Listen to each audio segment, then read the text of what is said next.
శ్రీగురుభ్యో నమః. హరిః ఓం. వసుదేవసుతం దేవం కంసచానూరమర్దనం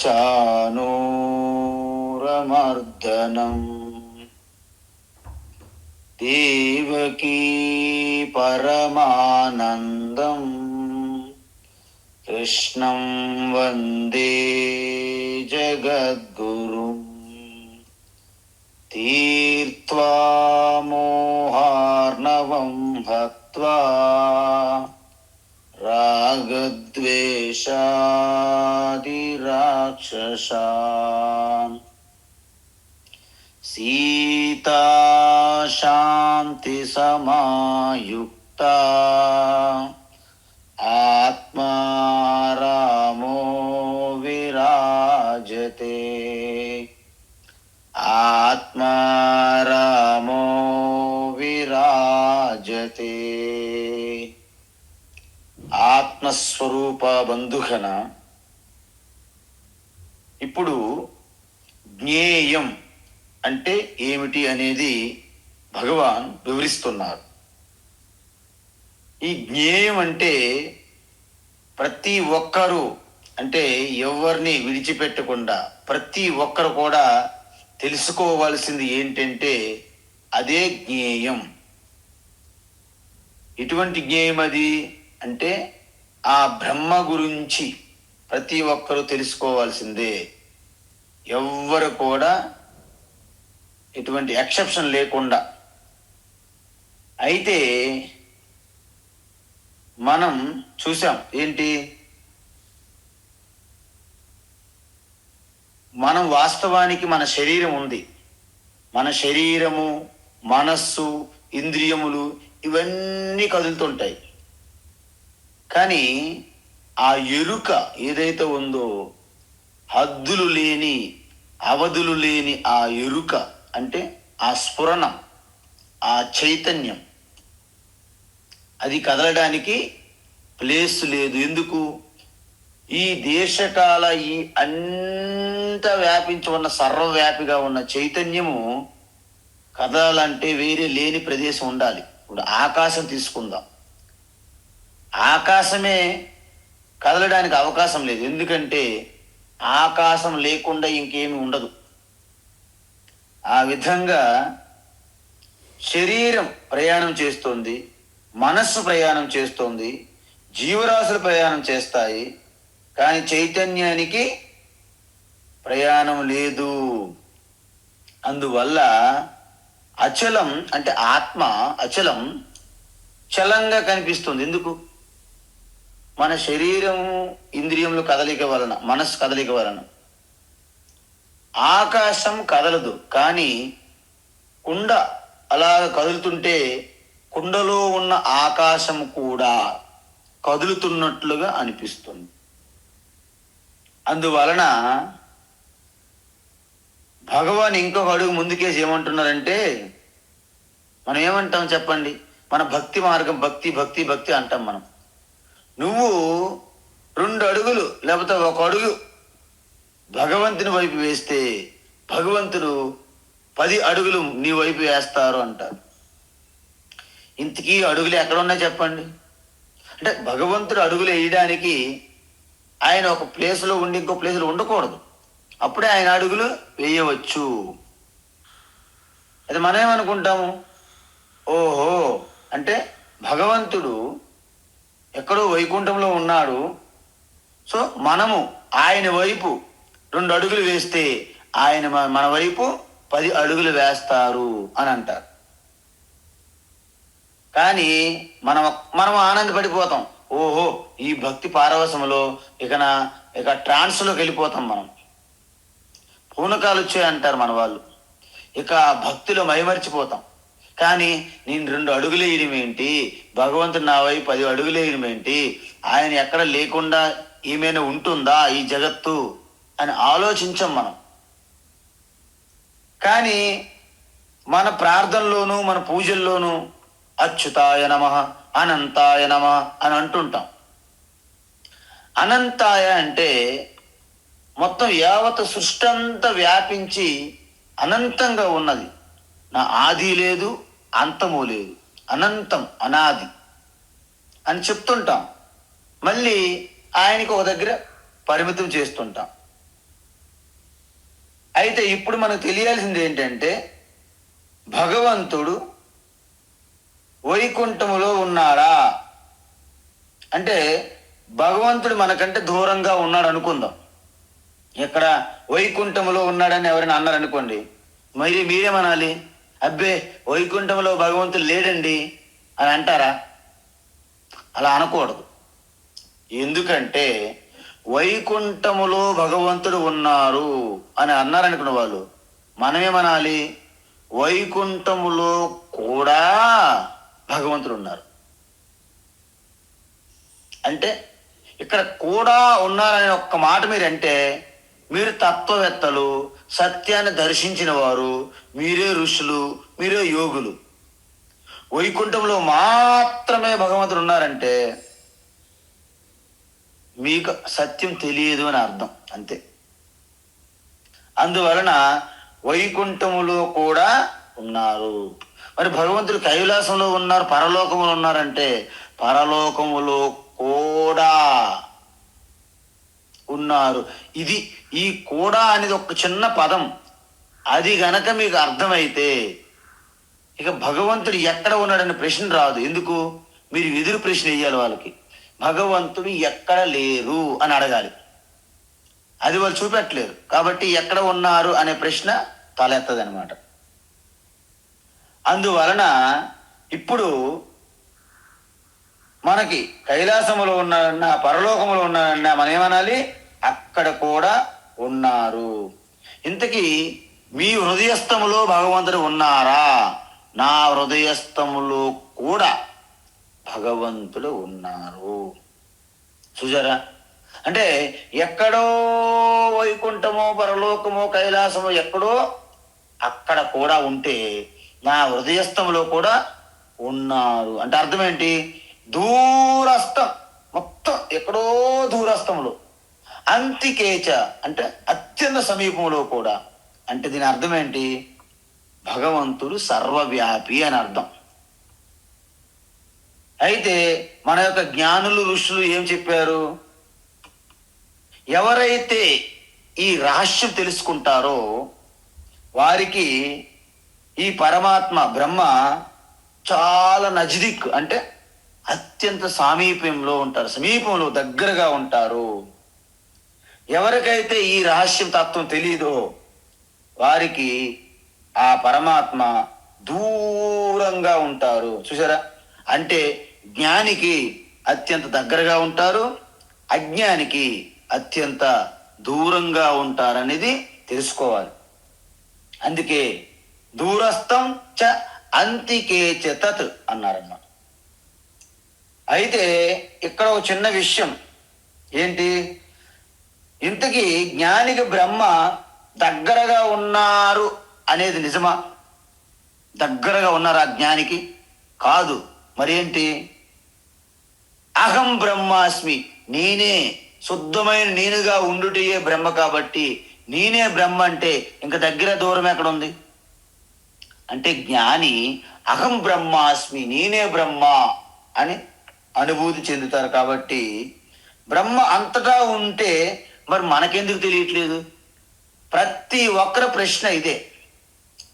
పరమాత్మ అంతా ఉన్నారంటున్నారు, భగవంతుడు అంతా ఉన్నారు, అన్ని దగ్గరలో ఉన్నారు, అన్ని కాలాల్లో ఉన్నారు, అన్ని వస్తువుల్లో ఉన్నారు. మరి నాకు ఎందుకు తెలియడం లేదు? ఇది ప్రశ్న. అయితే దీనికి ఉపనిషత్తులు ఏ సమాధానం చెప్పాయంటే, ఈ పరమాత్మ అత్యంత సూక్ష్మంగా ఉండటం వలన నీకు తెలియడం లేదు. ఎందుకు? ఏంటి సూక్ష్మం అంటే, మనం ఏదైనా ఒక వస్తువుని మనం గమనించాలంటే సౌండ్ బట్టో, లేకపోతే స్పర్శ బట్టో, లేకపోతే ఒక రూపము, రంగు, ఆకారం బట్టో, లేకుంటే రుచి చూసి, లేకుంటే వాసన, ఇవి మనకు రావాలండి. ఇంద్రియములకు అందాలి ఏదో ఒకటి. అప్పుడు దాని గురించి మనం చెప్తాం, డిస్క్రిప్షన్, గుర్తుపడతాం. ఆ విధంగా మనం చూసుకుంటే ఆ, ఇవన్నీ గుణాలు అనమాట. స్పర్శ గుణము, శబ్ద గుణము, రంగు రుచి గుణము, వాసన, ఇవి గుణాలు. ఇవి ఏ వస్తువులో అధికంగా ఉంటాయో అది అంత స్పష్టంగా మనకు తెలుస్తుందని అర్థం. సపోజ్ అత్యంత సూక్ష్మం వల్ల మనకు తెలియడం లేదు అంటున్నాం కదా.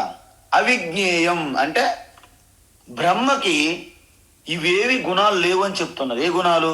శబ్దం లేదు, స్పర్శ లేదు, రుచి లేదు, వాసన లేదు, రూపము లేదు. సో ఈ గుణాలు ఏవి లేవు కాబట్టి బ్రహ్మకి ఏమంటారు? నిర్గుణం. మరి గుణాలు లేకుండా మనం ఎలా తెలుసుకుంటాము? అందుకే అత్యంత సూక్ష్మత్వాత్ అవిజ్ఞేయం అన్నారు. అవిజ్ఞేయం అంటే తెలుసుకోలేము, కష్టం. మరి గుణాలు ఎక్కువగా ఉంటే తేలిగ్గా తెలుసుకోవచ్చో లేదో చెప్పండి. ఎస్, ఏ వస్తువులో అయితే ఎక్కువ ఈ గుణాలు ఉంటాయో అది మనకి స్పష్టంగా తేలిగ్గా అర్థమవుతుంది. సపోజ్ భూమి తీసుకుందాం.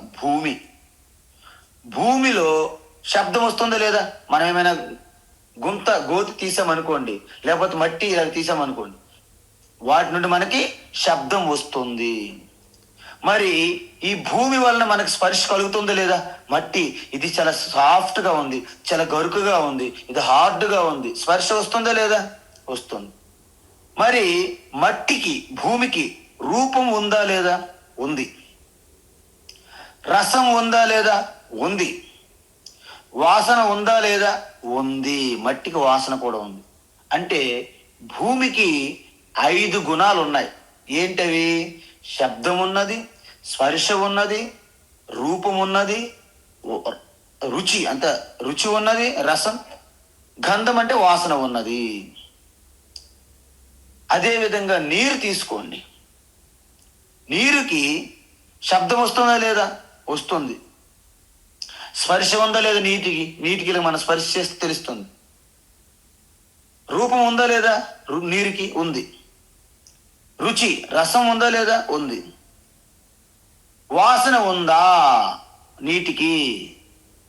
నీటికి వాసన లేదు. అబ్బే, నీటికి వాసన ఉంది అన్నారు అనుకోని మీరు. ఆ వాసన నీటిది కాదు, అది భూమిది. ఎందుకంటే మనకి నీటికి వాసన ఉందా లేదా తెలియాలంటే మనము ట్యాంక్ బండ్ నుంచి వెళ్ళామనుకోండి, హుస్సేన్ సాగర్, బ్రహ్మాండమైన వాసన ఉన్నట్టు అనిపిస్తుంది మన నీటికి. కానీ అది నీటి యొక్క గుణం కాదు. మరి దేని గుణం అది? అది భూమి యొక్క గుణం. ఆ విధంగా మనము అగ్ని చూసామనుకోండి, అగ్నిలో శబ్దం ఉంటుంది, స్పర్శ ఉంటుంది, రూపం ఉంటుంది. కానీ రుచి, వాసన అగ్నిలో ఉండవు. ఇంకా అలాగే సూక్ష్మంగా వెళ్ళారనుకోండి మీరు, వాయువు, గాలిలో శబ్దం ఉంటుంది, స్పర్శ ఉంటుంది. అందుకే గాలి, వాయువుని మీరు రూపంగా, ఆకారంగా చూడలేరు గాలిని. ఇక ఆకాశం తీసుకున్నారు అనుకోండి, ఆకాశంలో కేవలము శబ్ద తరంగాలు ప్రయాణించడానికి అవకాశం ఉంటుంది. అందుకే ఆకాశం శబ్ద గుణక అంటారు. శబ్దం ఒక్కటే ఉంటుంది. అందుకే ఆకాశానికి స్పర్శ లేదు, రూపము లేదు, రుచి లేదు, వాసన లేదు. అందుకే ఆకాశం కనుక్కోవడం చాలా కష్టం, తెలుసుకోవడం కష్టం, అత్యంత సూక్ష్మం. నిజానికి మీరు ఆత్మస్వరూపం అనేది ఆకాశం కంటే సూక్ష్మము. ఎందుకు? తస్మాద్వా ఏతస్మాత్ ఆత్మనః ఆకాశ సంభూత అన్నారు. అంటే శుద్ధమైన నేను నుండి ఆకాశం వచ్చిందంటే ఆకాశం కంటే నేను సూక్ష్మం. కాబట్టి ఆకాశమే మనకి. ఇప్పటి వరకు ఆకాశాన్ని ఎవరు కనుక్కోలేదు పూర్తిగా. ఈథర్ అంటారు, స్పేస్ అంటారు, ఆకాశం అంటే ఇంకేమీ తెలియదు. అందుకే బుద్ధ భగవాన్, ఋషులు ఆకాశం మీద ధ్యానం చేయమంటారు. ఆకాశం అలా పరిశీలించడమే. ఆకాశం యందు దృష్టి పెట్టి ఆకాశం యందు ఏకాంతములు ఉంటూ ఆకాశం వైపు అలాగా పైకి చూశారనుకోండి, ఏకాంతం ఒంటరిగా ఒక ఎత్తైన ప్రదేశంలోకి, ఎప్పుడైనా సరే వనభోజనాలు పిక్నిక్లకి వెళ్ళేటప్పుడు ఒక ఎత్తైన కొండ ఒంటరిగా ఒక్కరే వెళ్ళాలి. పైకి వెళ్ళి పైకి ఆకాశంలో అలాగా చూశారనుకోండి, ఆ విస్తారం, ఆ సూర్యకిరణాలు దాటి, ఆ నక్షత్రాలు దాటి ఆ స్పేస్లోకి అలా చూశారనుకోండి, అనంతమైన ఆ స్పేస్ ఆకాశంలోకి చూస్తే ఒక రకమైనటువంటి మొదటిసారి అయితే భయం వేస్తుంది. దీనిని బుద్ధ భగవాన్ కొన్ని నెలల పాటు ఆకాశం యొక్క ధ్యానం చేశారంట. ఎందుకంటే ఎప్పుడైతే మీరు ఆకాశం యొక్క ధ్యానం చేస్తారో మీ మనస్సు అత్యంత సూక్ష్మ గుణాన్ని పొందుతుందన్నమాట. ఎందుకంటే మనస్సు ఎప్పుడైతే అత్యంత సూక్ష్మం పొందుతుందో అప్పుడే ఆ నిర్గుణం అంటే గుణాలు లేని బ్రహ్మ ఆత్మగా నేనుగా మీకు సాక్షాత్కారం అవుతుంది. దానిని భగవాన్ ఇంకా చెబుతున్నారు. ఏంటి? అవిభక్తం చ భూతేషు, అవిభక్తం చ భూతేషు, అవిభక్తం చ భూతేషు, విభక్తమివ చ స్థితం, విభక్తమివ చ స్థితం, విభక్తమివ చ స్థితం, భూతభర్తృ చ తజ్ఞేయం, భూతభర్తృ చ తజ్ఞేయం, భూతభర్తృ చ తజ్ఞేయం, గ్రసిష్ణు ప్రభవిష్ణు చ, గ్రసిష్ణు ప్రభవిష్ణు చ, గ్రసిష్ణు ప్రభవిష్ణు చ, అవిభక్తం చ భూతేషు విభక్తమివ చ స్థితం, అవిభక్తం చ భూతేషు విభక్తమివ చ స్థితం, అవిభక్తం చ భూతేషు విభక్తమివ చ స్థితం, భూతభర్తృ చ తజ్ఞేయం గ్రసిష్ణు ప్రభవిష్ణు చ, భూతభర్తృ చ తజ్ఞేయం గ్రసిష్ణు ప్రభవిష్ణు చ, భూతభర్తృ చ తజ్ఞేయం గ్రసిష్ణు ప్రభవిష్ణు చ. ఇప్పుడు మీ ముందే చెప్పాను.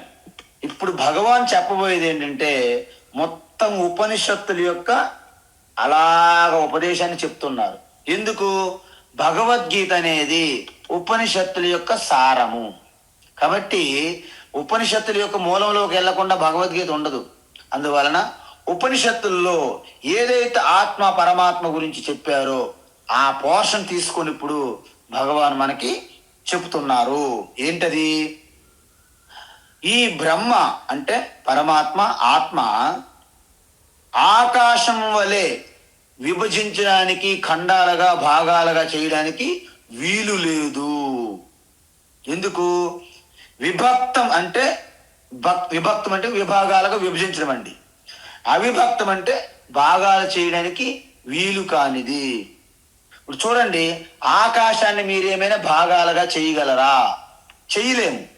మనం గదులు గోడలు లేపుతాము, ఇది పోర్షన్ అని ఆకాశం కూడా మనకి విభాగాలు అయినట్టు మనకు అనిపిస్తుంది. కానీ ఈ బిల్డింగులు, ఈ భవనాలు అన్నీ కూడా ఎక్కడున్నాయి? ఆకాశంలోనే ఉన్నాయి. కాబట్టి ఆకాశాన్ని విభజించడానికి వీలు లేదు. కానీ మనకేమనిపిస్తుంది? ఆకాశాన్ని కూడా విభజించినట్టు అనిపిస్తుంది. అదే విధంగా బ్రహ్మను కూడా విభజించడానికి వీలు లేదు. కానీ మనకేమనిపిస్తుంది? ఈ ఉపాధులు ఆధారంగా చేసుకొని బ్రహ్మ కూడా ముక్కలుగా, ఖండములుగా, భాగములుగా ఉన్నది అనిపిస్తుంది. అందుకే ఈ జీవాత్మలు అని ఎందుకు పేరు పెట్టారు అంటే, అనంతంగా వ్యాపించి ఉన్నటువంటి ఒక ఆత్మ ఈ ఉపాధులకి పరిమితం చేసుకుంటూ ఈ ఉపాధులతోనే తాదాత్మ్యం చెంది మమేకమయ్యి నేను నాది అనే అజ్ఞాన అహంకారంతో ఉండడం వలన ఆత్మకే ఈ అజ్ఞాన అహంకారం జోడిస్తే దానిని జీవాత్మ అంటారు. అందుకే జీవాత్మ అంటే ఏంటి? ఆత్మ ప్లస్ మనం సంపాదించుకున్నటువంటి అజ్ఞానం, అహంకారం, మమకారాలు కలిపితే ఈజ్ ఈక్వల్ టు జీవాత్మ. మరి జీవాత్మ మైనస్ అంటే జీవాత్మ నుండి అహంకార మమకారాల అజ్ఞానాన్ని తీసివేస్తే మిగిలేదేంటి? ఆత్మయే పరమాత్మ. అందుకే బ్రహ్మ సత్యం జగన్మిథ్య జీవో బ్రహ్మైవ నాపరః అంట. అందువలన ఈ అజ్ఞాన అహంకారం మనం విడిచిపెడితే మీరు క్రియేటర్ అంటే ఈ యావత్ జగత్తుకే సృష్టికర్త అవుతారు. ఒకవేళ అజ్ఞాన అహంకారం మన మీద వేసుకుంటే క్రియేటర్ నుండి మనము క్రీచర్ అంటే కీటకం అవుతారు అని అర్థం. అందువలన ఇక్కడ భూతేషు విభక్తమివ స్థితం, భూతేషు విభక్తమివ స్థితం అంటే ఏంటి? జీవులలో ఈ అనేక శరీరాలలో విభజించినట్లుగా అనిపిస్తుంది. మీరు చెప్పండి, మనం సినిమా థియేటర్లో కూర్చునేటప్పుడు ఒకే ఆ లైటు ఆ మోడిఫికేషన్స్ అయ్యి ఆ తెర మీద పడుతుంది. ఒకటే లైటు ఆ మోడిఫికేషన్స్ చేంజ్ అయ్యి తెర మీద పడుతుంటే మనకు అనేక రకం వచ్చిపోతున్నట్టు విభాగాలు ఉంటాయి. కానీ ఆ వెనక ఉన్నటువంటి తెరలో ఎటువంటి మార్పు వస్తుందా? ఏమి మార్పు లేదు. అది అవిభక్తం అంటే భాగాలు కాకుండా ఉన్నది. కానీ మనకేమనిపిస్తుంది? భాగాలు భాగాలుగా వస్తున్నాయి, వెళ్తున్నారు అనిపిస్తుంది విభక్తంగా. అదేవిధంగా సర్వవ్యాపకమైనటువంటి బ్రహ్మకి ఈ భాగాలు ఖండాలు లేవు. మరి ఆ బ్రహ్మ ఏదైతే ఇప్పుడు కరెంట్ తీసుకున్న విద్యుత్ అనేది ప్రవహిస్తున్నప్పుడు ఖండములు భాగములుగా లేవు. కానీ మధ్యలో ఒక బల్బు ఇంకొక బల్బు మధ్యలో ఏంటి? కరెంటు లేనట్లుగా అనిపిస్తుంది మనకి. కానీ కరెంట్ ఏమైనా విభాగాలు అయ్యిందా? అవ్వలేదు. కానీ బల్బుల వలన మనకి విభాగాలుగా అనిపిస్తుంది. అందువలన మనకు ఒక విషయం చూడండి, ఒక 3-4 బకెట్లు పెట్టండి బయట, దాంట్లో కదలకుండా. అయితే ఆ బకెట్లలో సూర్యుని యొక్క ప్రతిబింబం పడింది అనుకుందాం. అయితే ఈ బకెట్లో పడింది, ఈ బకెట్లో పడింది. మరి మధ్య ఖాళీ ప్లేస్లో సంగతి ఏమిటి అంటే అక్కడ సూర్య ప్రతిబింబం లేదా? ఉంది, కానీ అక్కడ లేనట్టుగా అనిపిస్తుంది మనకి. ఎందుకు? ఆ ఉపాధి సహకరించట్లేదు. దీన్ని బట్టి మీకు ఏమర్థమైంది? సూర్యుని యొక్క ప్రతిబింబము, సూర్యకిరణాలు అంతా వ్యాపించి ఉన్నప్పటికీ బకెట్లు దాంట్లో ఉన్న నీరు ఆధారంగా సూర్య యొక్క ప్రతిబింబం అనేది విభజించినట్లు ఉంటుంది, భాగాలుగా చేసినట్లు అనిపిస్తుంది. అందుకే మనకి ఇలాగ మనం చెయ్యిల పెట్టండి పైకి, ఈ వెలుతురులో ఒక్కొక్క ఆ వేలి మీద మనకి కాంతి పడేటప్పుడు మనకి ఈ వేలు తెలుస్తుంది, ఈ వేలు తెలుస్తుంది, ring finger, little finger, middle finger, point finger, index finger ఇవన్నీ తెలుస్తున్నాయి. తంబు అంటే ఈ యొక్క ఫింగర్స్ కి మధ్య అంటే వేలుకు మధ్య కాంతి లేనట్లా ఉందా? ఉంది, కానీ మనకు లేనట్లు అనిపిస్తుంది. ఎందుకు? ఆ ఉపాధి ఉంటేనే మనకి ఆ కాంతిని మనము గ్రహించగలుగుతాము. అందువలన మన అందరం కూడా ఈవెన్ శరీర పరంగా కూడా మనము విడిపోయి లేము. మీరు నమ్ముతారా? ఒక్కసారి ఆలోచించండి కళ్ళు మూసుకొని. మన శరీరములో ఏమున్నది? పంచభూతములు ఉన్నాయి. దీంట్లో పృథ్వీ తత్వం ఉన్నది. ఈ మాంసం ఇదంతా, చర్మం ఇదంతా కూడా పృథ్వీ తత్వమే. ఈ బ్లడ్ ఇదంతా కూడా నీటి తత్వమే. మరి జఠరాగ్ని, మనం తింటున్నటువంటి ఈ నాభి దగ్గర జఠరాగ్ని, వైశ్వనర అగ్ని, అది అగ్ని తత్వమే. మరి లంగ్స్, ఊపిరితిత్తులు వాయుతత్వమే. మరి ఖాళీ ఉన్న ప్రదేశం ఆకాశ తత్వమే. అంటే మీ శరీరములో కూడా పంచభూతములు కలిసే ఉన్నాయి, మిశ్రమం. ప్రతి ప్రాణిలో కూడా పంచభూతములు మిశ్రమం ఉన్నాయి. మరి బయట కూడా పంచభూతములే మిశ్రమమై ఉన్నాయి. మరి బయట ఉన్న పంచభూతములన్నీ కలిపే ఉన్నప్పుడు, ఒకటిగా ఉన్నప్పుడు మనం ఎలాగా వేరుగా ఉంటాము? అందుకే మనం విడిచిపెట్టే గాలి వాళ్ళు పీలుస్తున్నారు, వారు విడిచిపెట్టే గాలి ఇంకొకరు పీలుస్తున్నారు. నీరు, గాలి, అగ్ని, వాయువు, అంతా కూడా సమానమే.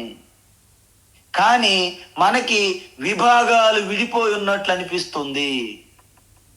అందుకే మహాత్ములు ఏమంటారు? We are different, no doubt, we are different but not divided అంటారు. We are not divided, only different. అందువలన మీ యొక్క శరీరం, మా యొక్క శరీరం వేరు. మీరు పొడవుగా ఉన్నారు, మేము పొట్టిగా ఉన్నాము. మీరు సన్నంగా ఉన్నారు, పీలగా ఉన్నారు, మేము లావుగా ఉన్నాము. మీరు తెల్లగా ఉన్నారు, మేము నల్లగా ఉన్నాము. మీ ఆలోచనలు వేరు, మీ అభిరుచులు వేరు. ఇవన్నీ కూడా డిఫరెన్స్ ఎక్కడ ఉన్నాయి? ఇవి మారిపోతున్నటువంటి ప్రకృతిలో వికారాలు ఇవి. బల్బు, 0 వాల్ట్ బల్బు ఉంటుంది, చిన్న బల్బు ఉంటుంది, హెడ్ లైట్ లాగా పెద్ద బల్బులు ఉంటాయి. రైల్వే స్టేషన్లో హెవీ ఎలక్ట్రిసిటీ ఫ్లో అవుతుంటుంది. ఇవన్నీ ఎక్కడ తేడా ఉంది? ఎక్విప్మెంట్లో తేడా ఉంది. ఇంకా కరెంట్లో ఏమైనా విభాగాలు ఉన్నాయా? కరెంట్లో ఏ విభాగాలు లేవు. అంటే ఆత్మగా ఆ ఎరుక యందు, ఆ స్ఫురణ యందు అదే బ్రహ్మ, అది సర్వవ్యాపి, అఖండితము. కాబట్టి దానిలో ఎటువంటి విభాగాలు లేవు. అందువలన మీరు కూడా ఈ ఆత్మతత్వం, బ్రహ్మ, ఆ పరమాత్మని సాక్షాత్తుగా ఇంకెటువంటి మనస్సు, బుద్ధి, ఇంద్రియములు ఏవి మధ్య మీడియేట్ లేకుండా. అందుకే మన వాళ్ళు అంటారు, మనం దేవుడికి అనుసంధానం అయితే డైరెక్ట్ అవ్వాలి, కానీ మధ్యలో ఈ పంతులేంటి, ఈ పురోహితులేంటి, దేవుడి వరం ఇచ్చిన పంతులుప్పు కూడా అన్నట్టు అనిపిస్తుంది మనకి. అందువలన మీరు డైరెక్ట్ కనెక్షన్ పెట్టుకోవాలంటే ఈ మధ్యలో ఈ మీడియేటర్లు పోవాలి. ఎవరా మీడియేటర్లు? ఇంద్రియాలు, మనస్సు, బుద్ధి, ఇవన్నీ కూడా తప్పుకోవాలి బయటికి. అప్పుడే మీరు డైరెక్ట్ 1-to-1 ఇంటరాక్షన్, ములాఖత్ అంటారు. అందువలన యత్తత్ ప్రవక్ష్యామి యజ్ఞాత్వ అమృతం అశ్నుతే. ఎందుకు? అన్ని భూతాల్లో, పంచభూతాల్లో ఆకాశం సూక్ష్మమైనది. ఆకాశం కన్నా సూక్ష్మమైనది నేను, ఆత్మ, బ్రహ్మ. అందువల్ల అత్యంత సూక్ష్మమైన ఆకాశం మీద మనము ఎప్పుడైతే ధ్యానం మనం అభ్యాసం చేస్తామో మీకు ఆత్మ ధ్యానం సులభం అవుతుంది. అది తెలుసుకుంటే, అంటే ఈ జ్ఞానం పొందితే అమృతం పొందుతారు. కాబట్టి అటువంటి ఆ ఆత్మను, ఆ బ్రహ్మను వర్ణించడానికి కృష్ణ పరమాత్మ అనేక రకాలైనటువంటి విధానాలు, ప్రక్రియలు, మెథడ్స్ మనకి చెబుతున్నారన్నమాట. ఆయన ఎంత ప్రయత్నిస్తున్నారో చూడండి. అయితే ఇంతకీ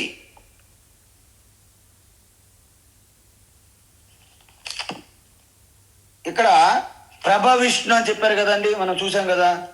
ప్రభ విష్ణు అంటే ఏమనుకున్నారు? భూత భర్తృ అంటే సకల ప్రాణాలకి, సకల ప్రాణులకి భర్త అంటే ఏంటనుకున్నారు? భరించేవారు. అందుకే మన ఫ్యామిలీలో భార్య, ఆ కుటుంబాన్ని అందరినీ పోషించి భరించేవారు ఎవరు? భర్త. జనరల్గా మనం ఏమనుకుంటాము? ప్రతి ఇంట్లో మగవాడే భరించి పోషించాలనుకుంటాం. కానీ కొన్ని ఇంట్లో స్త్రీ అందరినీ భరిస్తుంది. కాబట్టి అక్కడ స్త్రీ భార్య అవరు, తను కూడా భర్త్రీ అవుతున్నారు. ఆ ఇంట్లో భర్త పెద్దగా అందరినీ పోషించరు, ఆయన ఏమనాలి? భార్య అనాలి. ఎందుకు? స్థానాలు మారిపోయి. అందువలన ఎవరినైతే పోషించి భరిస్తారో వారిని భర్త అంటే. ఇక్కడ ఈ బ్రహ్మ ఆత్మ ప్రభవ అంటే ఏంటి? విష్ణు అంటే, విష్ణు అంటే కారణం అండి. ప్రభవ అంటే సృష్టికి కారణము, సృష్టికర్త, సృష్టి కారణము. ప్రభవ అంటే ఉత్పత్తి, అందుకే ఆ యొక్క సృష్టి కారణము. అదేవిధంగా భూతభర్తృ అంటే పోషిస్తారు కాబట్టి స్థితికర్త. తర్వాత గ్రసిష్ణు, గ్రస్ అంటే తెలుసు కదా, మనము 11వ అధ్యాయాన్ని చూసాం. ఆ యొక్క దంతాలలో ఆ పిక్కులుగా చూర్ణం అయ్యింది. అంటే ఏంటి? గ్రసిష్ణు అంటే అలాగ చూర్ణం చేసుకుని అంటే ఏంటంటే లయకర్త. ఇప్పుడు చూడండి, ఎటువంటి విభాగాలు లేని, ఎటువంటి వికారాలు లేని, ఎటువంటి మార్పు లేని ఆ బ్రహ్మ తన యొక్క సృష్టి, జగత్ సృష్టి ఆ కార్యం చేసేటప్పుడు బ్రహ్మదేవుగా, సృష్టి స్థితిగా పాలన పోషణగా చూస్తున్నప్పుడు విష్ణుదేవుగా, ఆ సృష్టిని తనలోకి లయం చేసుకుంటున్నప్పుడు, ప్రళయం చేసుకునేటప్పుడు రుద్రదేవుగా మనము దర్శిస్తాము. అంటే ఒకే బ్రహ్మ, ఎటువంటి గుణములు లేవు, నిర్గుణ తత్వంగా ఉన్నటువంటి ఆ బ్రహ్మ ఈ 3 ఉన్నటువంటి ఉపాధులు, వాటి యొక్క వృత్తి ధర్మం, ప్రొఫెషన్, ఆ యొక్క డ్యూటీ ప్రకారంగా మనము బ్రహ్మ, విష్ణు, మహేష్ అంట. మీ అందరికీ తెలుసు, మన అమ్మగారు ఇంట్లో వంట చేస్తున్నప్పుడు మనకు అమ్మ, అదే ఆఫీస్కి వెళ్ళేటప్పుడు మేనేజర్, ఇంకా వేరే కార్యక్రమం ఏదో కండక్ట్ చేసినప్పుడు కోఆర్డినేటర్, ఎందుకైనా మారొచ్చు. కాబట్టి ఇక్కడ వారు చేసే ప్రొఫెషన్, వారు చేసే వర్క్ డ్యూటీ ప్రకారంగా వారికి ఎలాగైతే పేరు మారుతుందో ఇక్కడ కూడా బ్రహ్మ, విష్ణు, మహేష్ అని మనము భావిస్తాము. అదే సృష్టి స్థితి లయకర్త. ఓకే, ఇప్పుడు వరకు ఇది చెప్పారు. ఇంక దీన్ని మరింత వివరంగా చెప్పడానికి భగవాన్ శ్రీకృష్ణ ప్రయత్నిస్తున్నారు. జ్యోతిషామపి తజ్జ్యోతి, జ్యోతిషామపి తజ్జ్యోతిః, జ్యోతిషామపి తజ్జ్యోతిః. తమసః పరముచ్యతే, తమసః పరముచ్యతే, తమసః పరముచ్యతే. జ్ఞానం జ్ఞేయం జ్ఞానగమ్యం, జ్ఞానం జ్ఞేయం జ్ఞానగమ్యం, జ్ఞానం జ్ఞేయం జ్ఞానగమ్యం. హృది సర్వస్య విష్ఠితం, హృది సర్వస్య విష్ఠితం, హృది సర్వస్య విష్ఠితం. జ్యోతిషామపి తజ్జ్యోతి, తమసః పరముచ్యతే.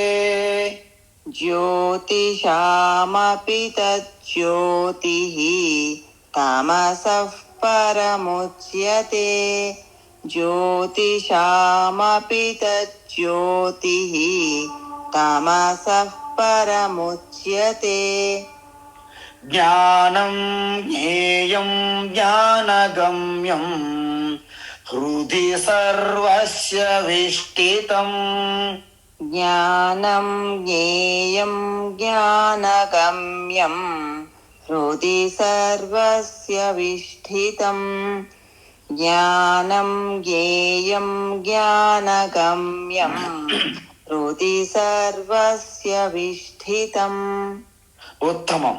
అయితే ఇప్పటి వరకు భగవాన్ ఏం చెప్పారంటే సత్తు, ఉనికిగా ఉన్నటువంటి పరమాత్మ బ్రహ్మను గురించి వివరించారు.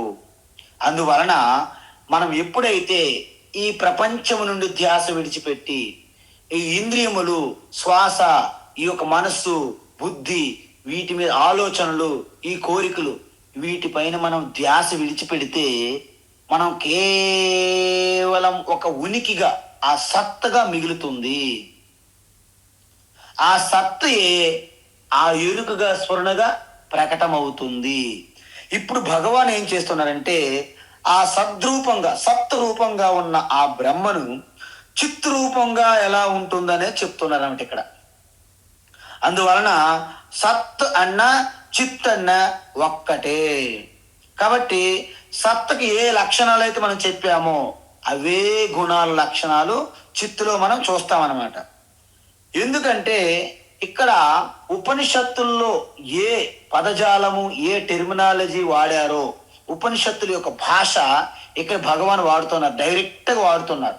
ముండక ఉపనిషత్తు, కఠోపనిషత్తు, బృహదారణ్యక ఉపనిషత్తుల్లో వాడినటువంటి ఆ భాష ఏదైతే ఉందో జ్యోతి అని అంటారు. ఇక్కడ జ్యోతి అంటే మనం చూస్తున్నటువంటి ఈ ప్రకాశం మాత్రమే కాదు, దాని యొక్క అర్థం చైతన్యము అని అర్థం, చిద్రూపము అని అర్థం.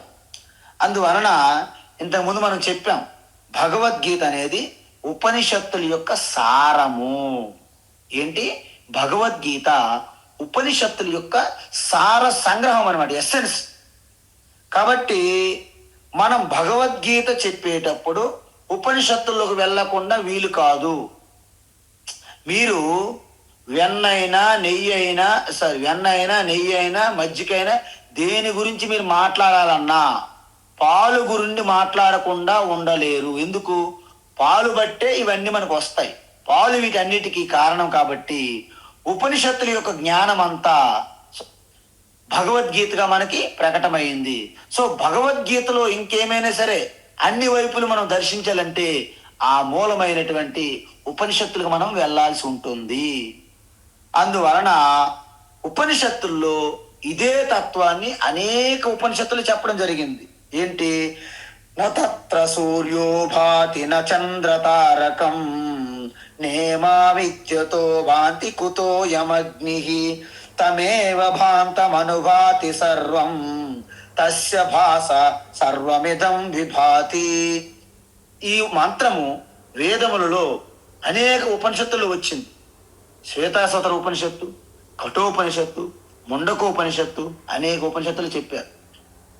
తరువాత హిరణ్మయే పరే కోశే విరజం బ్రహ్మ నిష్కలం తశ్చుభ్రం జ్యోతిషం జ్యోతి తద్యదాత్మ విదో విదుహు అన్నారు. అంటే అక్కడ కూడా ఈ జ్యోతి గురించి చెప్పారు. జ్యోతుల కల్లా పరం జ్యోతి, జ్యోతులకే జ్యోతి అని అర్థం అంటారు కదా. అందువలన ఏదైతే ఆ హిరణ్యమయే పరే కోశి అంటే హిరణ్యమయం అంటే ఏంటి? బంగారమయం అంటే ప్రకాశం, జ్యోతి.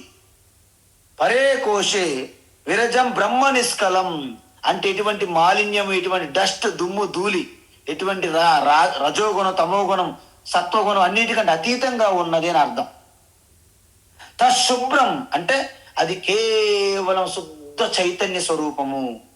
జ్యోతిషాం జ్యోతి, జ్యోతులకే జ్యోతి అని అర్థం. మనం పెట్టుకున్న మన పిల్ల జ్యోతి కాదు. జ్యోతి అంటే చైతన్యము, చిత్ స్వరూపము. తత్ ఆత్మవిదో విదుహు దానిని పరమాత్మ, పరంబ్రహ్మ, ఆత్మస్వరూపము, ఉనికి, ఎరుక, అదే శుద్ధమైన నేనుగా తెలుసుకుంటున్నారు. ఎవరు? ఈ తత్వాన్ని తెలుసుకున్నటువంటి ఋషులు. తత్ర సూర్యోభాతి అక్కడ సూర్యుడు ప్రకాశించలేరు. ఎందుకు ప్రకాశించలేరు అంటే ఒక చిన్న ఉదాహరణ చూడండి మీరు. పట్ట పగలు, ఇప్పుడు సమ్మర్ ఇప్పుడే ఇంకో తగ్గుతుంది. పట్ట పగలు మిట్ట మధ్యాహ్నం సూర్యుడు మండుతున్నాడు, భానుడు.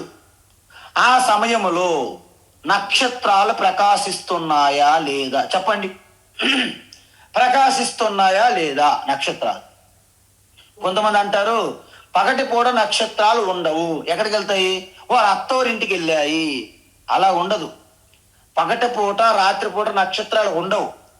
మరి పగటిపూట నక్షత్రాలు ఎందుకు కనిపించడం లేదు అంటే సూర్యుని యొక్క ప్రభ, ఆ సూర్యరశ్మి యొక్క ప్రభావం వలన, అధికం అవడం వలన, అది మనకు దగ్గరగా ఉండడం వలన నక్షత్రాల యొక్క ప్రకాశము అంత ప్రభావం చూపలేవు.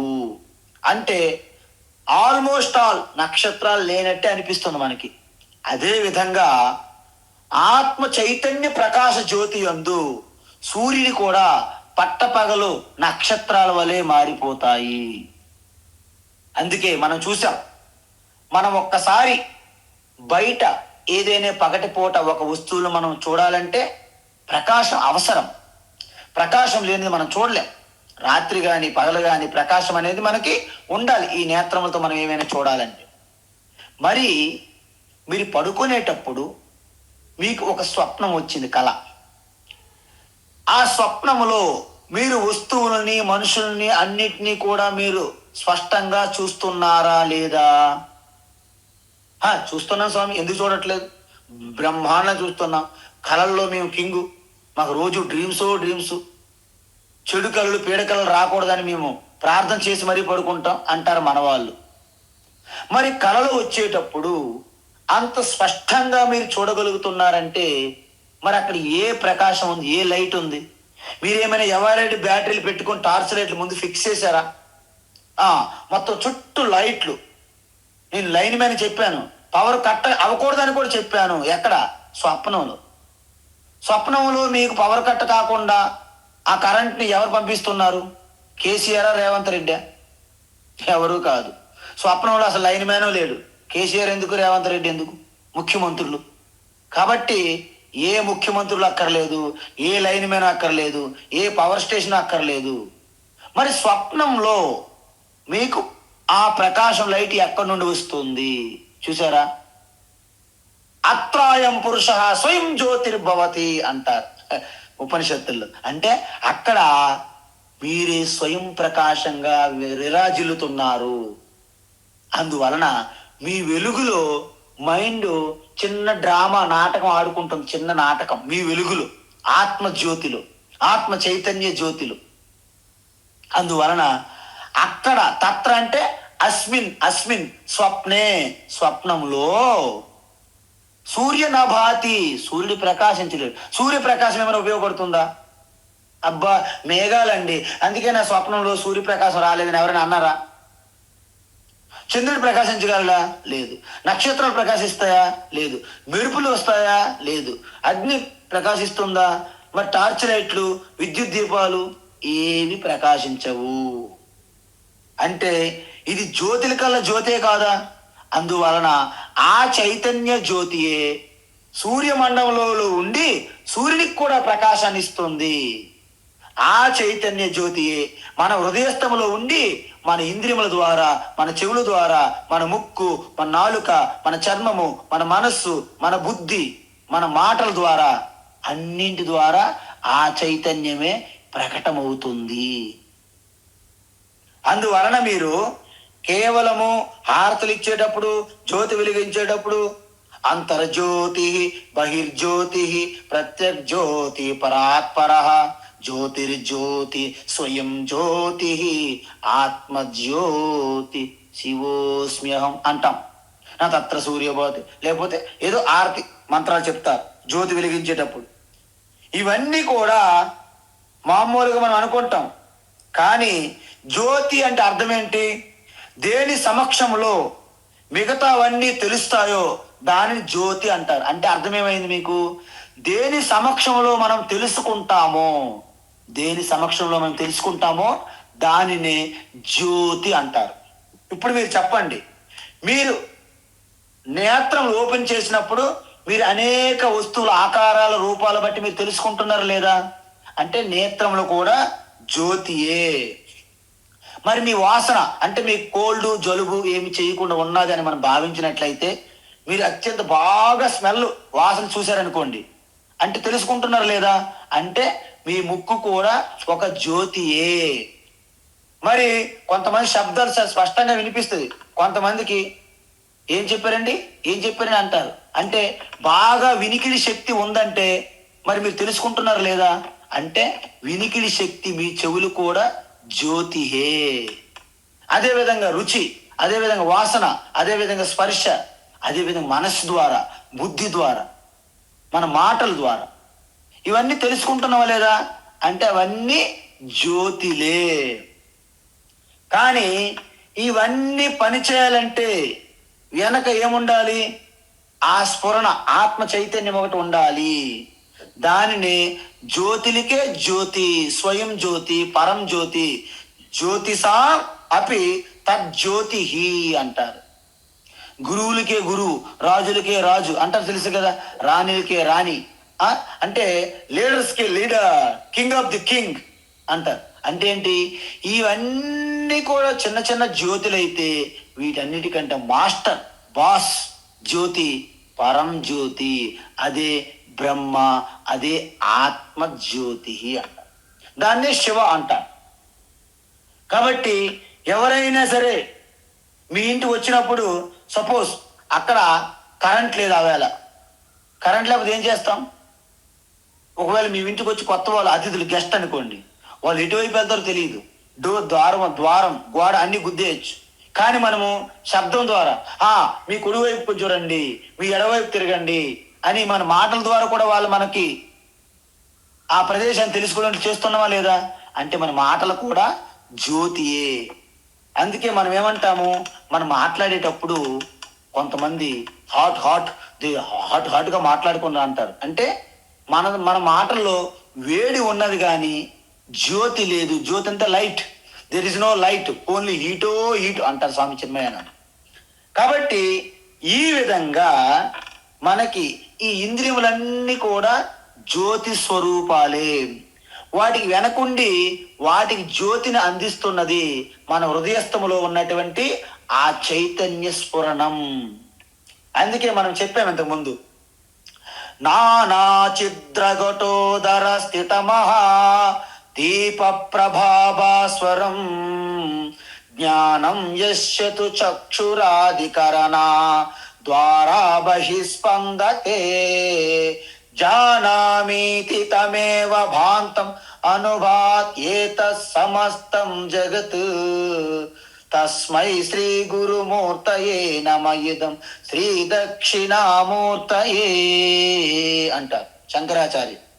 అంటే ఏ విధంగా అయితే ఒక కుండ బోర్లించి పెట్టినప్పుడు దాని చుట్టూ రంధ్రములు పెడితే లోపల ఉన్నటువంటి క్యాండిల్ జ్యోతి ఎలాగైతే ఆ రంధ్రముల గుండా ప్రకాశిస్తుందో, అదే విధంగా మన శరీరం అనే ఈ నవరంధ్రాలు, అదేవిధంగా మనసు బుద్ధి అనే ఈ రంధ్రముల నుండి హృదయస్థములో ఉన్నటువంటి ఆత్మ చైతన్యం అనేది అలాగ స్ఫురిస్తున్నది.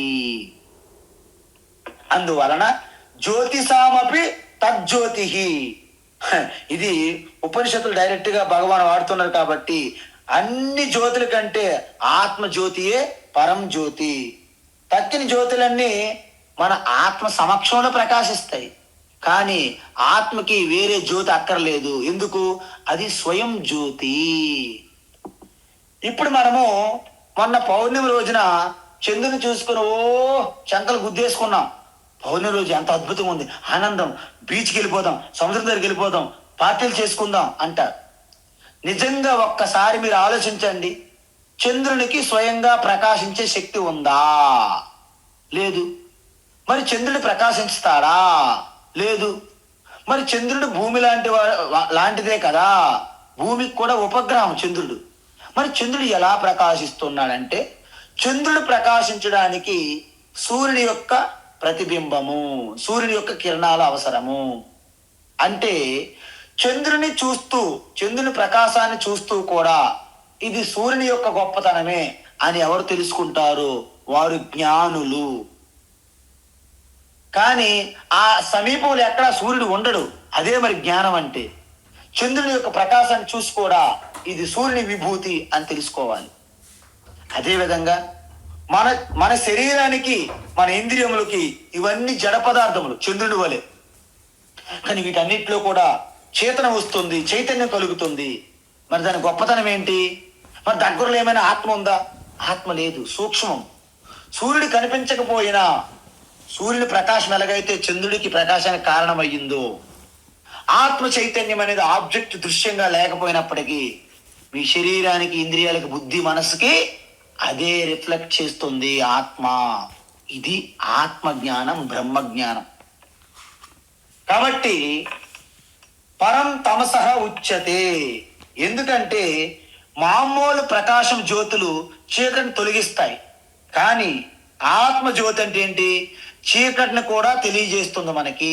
చూసారా, గాఢ నిద్రలో నేను చాలా హ్యాపీగా నిద్రపోయాను, అంతా కూడా చీకటిగా ఉంది కానీ నేను సుఖంగా నిద్రపోయాను అని ఎవరు తెలుస్తుంది? నాకు తెలుస్తుంది. అంటే ఆ చీకటిని కూడా నేను తెలుసుకుంటున్నాను, వెలుతురులో ఉన్న వస్తువుని తెలుసుకుంటున్నాను. మన వాక్ ద్వారా అక్కడ ప్రకాశం లేకపోయినా నేను ఆయనకి మార్గం చూపెట్టగలుగుతున్నాను. అంటే మనమేంటి అంటే జ్యోతికి చీకటికి వెలుగుకి రెండింటికి అతీతంగా ఉన్నటువంటి ఆ చైతన్య జ్యోతియే ఆత్మ. అందుకే తమస పరం ఉచ్యతే అంటే చీకటిని కూడా తెలియజేస్తున్న జ్యోతి ఆత్మ జ్యోతి బ్రహ్మ. అందువలన పరం తమస ఉచ్యతే అంటే మామూలు ప్రకాశం అనేది చీకటిని తెలియజేయలేదు. మీ అందరికీ తెలుసు, సూర్య భగవానుడి దగ్గరికి ఒకసారి ఈ యొక్క శివగణాలు వెళ్ళాయంట. శివగణాలు వెళ్ళి సూర్యుని చెప్పాయంట, హే భగవన్, ఒక అందమైనటువంటి దేవతా స్వరూపం ఉన్నారు, మీరు వివాహం చేసుకోండి అన్నారంట సూర్యునికి. సూర్య భగవాన్ ఓకే, ఎక్కడుంటో చెప్పండి, ఖచ్చితంగా నేను వెళ్తాను. స్వయంవరం ఉందా? స్వయంవరం అక్కర్లేదు, మీరు డైరెక్ట్గా మీరు వెళ్ళే మీరు వివాహం ఆడవచ్చు అన్నారంట సూర్యునికి. సరే ఓకే, నాకు అదే పని కదా, ఏం పని వెళ్ళలేదు అని ప్రయాణించారంట. అంటే ఇంతకీ ఆ దేవతా స్వరూపం ఏంటి? చీకటి, అంధకారం, నిషారాణి అని అంటారు. అంటే చీకటిని ఏమంటారు? నిషారాణి. సో ఆయన ఎప్పుడైతే ఆ నిషారాణి కోసం పరుగులు తీస్తున్నారో ఆయనకు దొరకకుండా ఆవిడ తప్పించుకొని తిరుగుతుంది. భూమికి ఇటువైపు వచ్చాడనుకో సూర్యుడు వెతకడానికి, భూమికి అటువైపు ఉంటుంది ఆ నిషారాణి. సరే అటువైపు సూర్యుడు వెళ్ళారనుకోండి, ఇటువైపు వస్తుంది ఆవిడ. జీవితాంతము కూడా ఆ నిషారాన్ని అంటే ఆ చీకటిని ఆ రాత్రిని పట్టుకోవడానికి సూర్యుడు నిరంతరము పట్టు విడవకుండా ప్రయాణిస్తుండ కాబట్టి అందుకే మనకు పగలు రాత్రులు వచ్చాయంటారు. ఇది ఒక కథ, మీరు దీన్ని పట్టుకొని ఏలాడవద్దు. అంటే అర్థం ఏంటి అంటే ఎక్కడ వెలుగుంటే అక్కడ చీకటి ఉండదు, కానీ చీకటిని వెలుగుని రెండింటిని తెలుసుకుంటుంది ఎవరు? నేను, ఆత్మజ్యోతి. కాబట్టి ఈ విధంగా మనం ఎంత ప్రయత్నించినప్పటికీ మనకి చీకటి తెలియదు. వెలుగు ఉన్నప్పుడు, వెలుగు లేనప్పుడు చీకటి ఉంటుంది, కానీ రెండింటిని తెలుసుకునేది మాత్రము నేను చైతన్య జ్యోతి. అందుకే జ్ఞేయం జ్ఞానం జ్ఞానగమ్యం అంటే ఏంటి? సత్ చిత్తు అన్నింటిలోనూ ఉన్నది. అంటే సర్వము బ్రహ్మమయం జగత్. అంటే ఒక నిర్వికార నిర్గుణ చైతన్యమే సవికార ప్రపంచంగా కనిపిస్తుంది. ఎలా? మాయా మహిమ, ఆ మూడు గుణములు. అంటే చూడండి, మనము నిర్గుణంగా ఉన్నటువంటి శుద్ధ చైతన్యము అనేక రూపములుగా ఎలా కనిపిస్తుంది. రోజు మీరు స్వప్నంలో మీరు చూస్తున్నారు, ఏమీ తెలియనటువంటి అన్యం పుణ్యం తెలియనటువంటి ఆ తెరపైన అనేక విచిత్ర రూపాలు మనం చూస్తున్నాం కదా. కేవలం లైట్ పడుతుంది వెళ్ళి తెర మీద. అదేవిధంగా మన స్వప్నంలో కూడా ఏమిలి హ్యాపీగా ఏదో ఒక ఆవకాయ పచ్చడి ఒక పెరుగన్నం తీసుకొని రాత్రిపూట అలసట కోసం అలాగా విశ్రామంగా పడుకుంటే మీకు కలలో అనేక రకాలు విచిత్రమైనటువంటి రకరకాలు వచ్చాయో లేదా? అందువలన తెలుసుకోబడేది, తెలుసుకున్నవారు, తెలుసుకుంటున్న ప్రక్రియ, ఈ మూడు కూడా ఒక్కటే. అంటే త్రిపుటి లేనటువంటి తత్వమే జ్యోతి స్వరూపము, చైతన్యము. అది ఎలా సాధ్యం అంటే ఇప్పటికీ మీ అందరికీ తెలుసు, ఈ ప్రపంచమంతా కూడా నథింగ్ బట్ యాటమ్స్. ఒకే పదార్థం, మ్యాటర్. ఆ మ్యాటర్ ఒకే ఎనర్జీ అనేక ఎనర్జీలుగా మారుస్తున్నారు. ఎందుకు? Matter energy cannot create, cannot destroy. Just వాటిని ఒక్కొక్క దాని నుంచి వేరే దాంట్లో మార్చడమే చేయగలం మనం. ఆ విధంగా ఈ బ్రహ్మ కూడా సకల ప్రాణుల్లో ఉంటూ, హృదయస్థములు ఉంటూ అనేక విధములుగా ఎక్విప్మెంట్ ఆధారంగా ప్రకటమవుతున్నది. కరెంట్ ఎలాగైతే ఫ్యాన్ బట్టి గాలి ఇస్తుంది, బల్బు బట్టి వెలుతురు వస్తుంది, కూలరు కూలింగ్ ఇస్తుంది, హీటరు వేడిస్తుంది, టీవీ బొమ్మలు కనిపిస్తున్నాయి, మైకు సౌండ్ ఇస్తుంది. అంటే కరెంటులో ఇవన్నీ లేవండి, ఎక్విప్మెంట్లు బట్టి. కాబట్టి ఇక్కడ కూడా ఈ జ్ఞానము, జ్ఞేయము, జ్ఞానాన్ని తెలుసుకునేవి, ఈ మూడు కూడా ఆ హృదయస్థములో ఉన్నటువంటి ఆ చిద్రూప చైతన్యం మాదిరి నుండే వస్తున్నాయి. అంటే నిద్రాశక్తి, మాయాశక్తి ఆధారంగా ఈ స్వప్నము, ఈ జగత్ కల్పన జరుగుతుంది. జగత్ కల్పన, జీవ కల్పన, ఆదిశ కల్పన, దీర్ఘ స్వప్న, all this jalam, all this juggler deeds, all this Maya thought, all this Maya street, nothing exists, nothing belongs to me. I am neither mind nor body, immortal self I am. Nothing exists, nothing belongs to you. You are neither mind nor body, immortal self you are అని చెప్తారు స్వామి శివానంద. కాబట్టి దీన్ని సర్వస్వ హృది విష్ఠితం, చైతన్యం అన్ని ప్రాణుల్లో కూడాను అంతర్యామిగా ఉంటున్నది. దీన్ని తెలుసుకుంటే ఇంకా తెలుసుకోనికి ఏమీ మిగలదు. దీన్ని బ్రహ్మ జ్ఞానం అంటారు. కాబట్టి దీన్ని తర్వాత శ్లోకముతో ముగిస్తున్నారు భగవాన్. హరి ఓం తత్సత్, సర్వం శ్రీకృష్ణార్పణమస్తు.